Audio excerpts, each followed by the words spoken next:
ఇవాళ సాధకుల కోసం మహత్తరమైన శక్తిని ప్రసాదించే ఒకానొక తాంత్రిక సాధన అంగన్యాసకరన్యాస రహితంగా సామాన్య జనాలు చేసుకునే విధంగా వనదేవత అయినటువంటి వనదుర్గా సాధనని మీకోసం చెబుతున్నా. సావధానంగా విని చేసుకోండి, సుఖించండి. ఈ వనదుర్గా సాధన చేసే వ్యక్తి ఎవరైనా సరే ఇంట్లో ఈ సాధన పనికిరాదు. అతను ఎంతటి వ్యక్తి అయినా సరే అరణ్యవాసం చేయవలసి ఉంటుంది. పూజ చేసుకోవాలనుకునే మాత్రం ఇంట్లో చేసుకోండి, తప్పులేదు. సాధన చెయ్యాలంటే మాత్రం ఖచ్చితంగా అరణ్యానికి వెళ్ళే సాధన చెయ్యాలి. కానీ ఈ శక్తిని అనుభూతి చెందాలంటే మాత్రం, మళ్ళా చెప్తున్నాను, ఈ శక్తిని నువ్వు అనుభూతి చెందాలంటే మాత్రం అరణ్యంలోనే సాధన చేయాలని గుర్తుపెట్టుకో. ముందుగా ఈ సాధన చేసే సాధకులకు అనేక నియమాలు ఉంటాయి. వాటిలో ముఖ్యమైన 4 నియమాలు పాటిస్తే చాలు. అందులో ముఖ్యంగా మొదటిగా, మనసు యందు పరస్త్రీ వ్యామోహం అనేది ఉండకూడదని గుర్తుపెట్టుకోండి. రెండవది, అసత్యం ఆడరాదు. 3, ఖచ్చితంగా శాకాహారమే ఆహారంగా తీసుకోవాలని గుర్తుపెట్టుకోండి. 4, అరణ్యవాసం ఖచ్చితంగా చేయవలసిందే, అది ఎవరైనా సరే. ఈ వనదుర్గ సాధనలు అనేకం ఉన్నప్పటికీ ఈ కలియుగంలో అద్భుతమైన ఫలితాలని, శక్తి దర్శనాన్ని పొందాలంటే మాత్రం అరణ్యవాసం అనేది ఖచ్చితంగా చెయ్యాలి. ఇక్కడ మేము ఇచ్చే ఈ సాధనకి 100కు 200% మీరు అనుభూతులు పొందుతారు. అనుభవంలోకి ఈ సాధన తెచ్చుకుంటారని చెబుతున్నాం. ఇకపోతే ఈ సాధనలో ఇంకొక విశేషమైన విషయం ఉంది.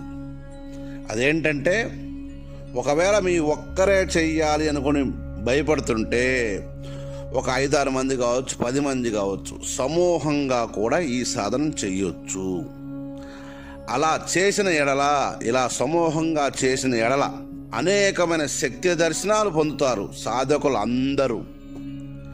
దివ్యమైన సిద్ధ దర్శనాలు కూడా పొందవచ్చు. ఇప్పుడు మంత్రం చెబుతున్నాను, విని సావధాన చిత్తులై చేసుకోండి.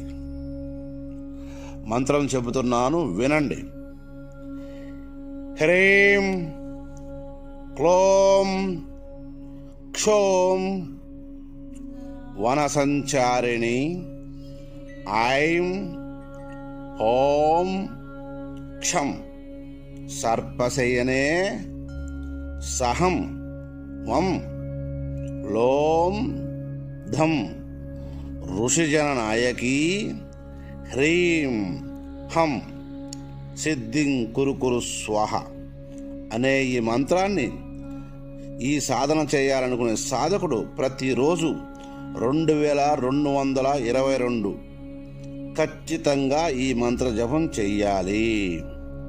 ఈ మంత్ర జపానికి జపమాలుగా స్ఫటికమాలనే వాడాలని గుర్తుపెట్టుకోండి. ఆసనంగా మారేడాకులతో చేసిన ఆసనం కావచ్చు, లేదా మారేడాకుల సమూహం మీద కూర్చొని, మీరు ఆసనం కట్టుకోలేరు, మారేడాకులను కుప్పలాగా పేర్చుకోండి. అలాగా పేర్చుకొని చేసుకోండి. ఇక్కడ చెప్పిన ఏ ఒక్క నియమము తప్పకుండా పాటించవలసిందే. ఈ సాధన 33 రోజులు ఈ మంత్రసిద్ధికి అనుమతిస్తుందని గుర్తుపెట్టుకోండి. ఇకపోతే ప్రతిరోజు మీరు చేసే జపం ఉదయం పూట మాత్రమే చెయ్యాలని గుర్తుపెట్టుకోండి. ఉదయం పూట అంటే సూర్యోదయంకు ముందే. ఒకటి గుర్తుపెట్టండి, సూర్యోదయానికి ముందే ఈ జపాన్ని స్టార్ట్ చేయవలసి ఉంటుంది. ఇలా ఎవరైతే ఈ జపాన్ని అమ్మ పెట్టే అనేక పరీక్షల్ని నెగ్గి ఈ సాధన చేస్తుంటారో వాళ్ళకు మొట్టమొదటిగా ఖేచర దర్శనం అవుతుంది. ఖేచరులు భూచరులు ఉంటారు. ఖేచర దర్శనం అవుతుంది. ఆ దర్శనమే వీళ్ళ సాధనకి సిద్ధికి నిదర్శనమని తెలుసుకోండి. సాధకులారా, ఇది మీకోసమే ఈ తాంత్రిక ప్రపంచం అందిస్తుంది. చేసుకుని సుఖపడండి. 20 సంవత్సరాలలోపు పిల్లోళ్ళు ఈ మంత్రం జోలికి వెళ్ళకండి. తర్వాత ఈ మంత్రాన్ని ఎవరైనా చేయొచ్చు. స్త్రీ పురుష నపుంసకులు ఎవరైనా ఈ మంత్రాన్ని చెయ్యొచ్చు. కనుక అందరూ మంత్రపిండాలుగా మారి ఒక్కొక్కరు ఒక్కో మంత్రం చేసుకోండి. ప్రపంచం చాలా గొప్పది. తాంత్రిక ప్రపంచం అంతకంటే గొప్పది. గుర్తుపెట్టుకోండి సాధకులారా, ఇది మీకోసమే అందిస్తున్నాను. సాధనా జిజ్ఞాసులారా, గుర్తుపెట్టుకోండి, ఇది మీకోసమే. సర్వే జనా సుఖినో భవంతు.